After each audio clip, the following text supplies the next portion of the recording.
আসসালামু আলাইকুম। আজকে আমি আপনাদের সাথে শেয়ার করব বিয়েবাড়ির স্টাইলে আস্ত খাসির মাথার রেসিপি।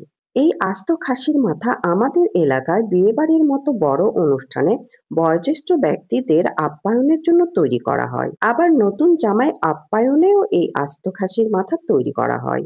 আমি এখানে হাড় চর্বি সহ ২ কেজি খাসির মাংস নিয়েছি। এই মাংসটা দিয়ে আস্ত খাসির মাথা রান্না করব।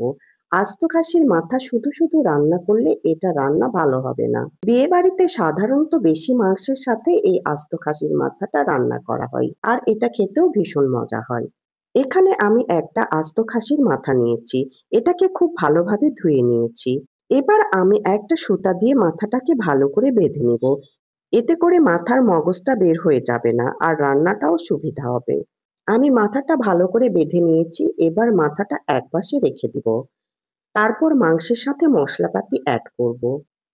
দিব ১ কাপ পেঁয়াজ কুচি, ১.৫ চা চামচ জিরা বাটা। জিরা বাটা ছাড়া জিরার গুঁড়াও দিতে পারেন।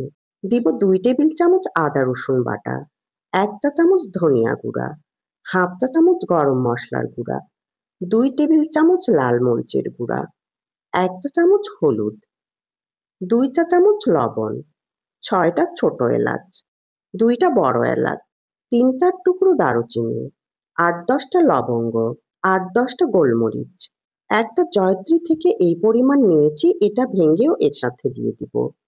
দিব তেজপাতা আর সবশেষে দিব 1/3 কাপ সরিষার তেল। আপনারা চাইলে সয়াবিন তেলও দিতে পারেন। এবার সবকিছু হাত দিয়ে খুব ভালো করে মাখিয়ে নিব। মাখাতে মাখাতে এটা থেকে যখন সুন্দর একটা অ্যারোমা আসবে তখন বুঝতে হবে মাখানো হয়ে গিয়েছে। আমি মাংসটা সুন্দর করে মাখিয়ে নিয়েছি। এবার আস্ত খাসির মাথাটা এর সাথে দিয়ে আবারও সুন্দর করে মাখিয়ে নিব। আমি সবকিছু খুব ভালো করে মাখিয়ে নিয়েছি। এবার আমি ঢাকনা দিয়ে ঢেকে চুলাটা অন করে দিব। ফিরে এসেছি ১০ মিনিট পর। মাংস থেকে বেশ কিছুটা পানি বেরিয়েছে। এবার আমি সবকিছু একটু নেড়েচেড়ে দিব। তারপর আবারও ঢাকনা দিয়ে ঢেকে দিব। আবারও ফিরে এসেছি ১০ মিনিট পর।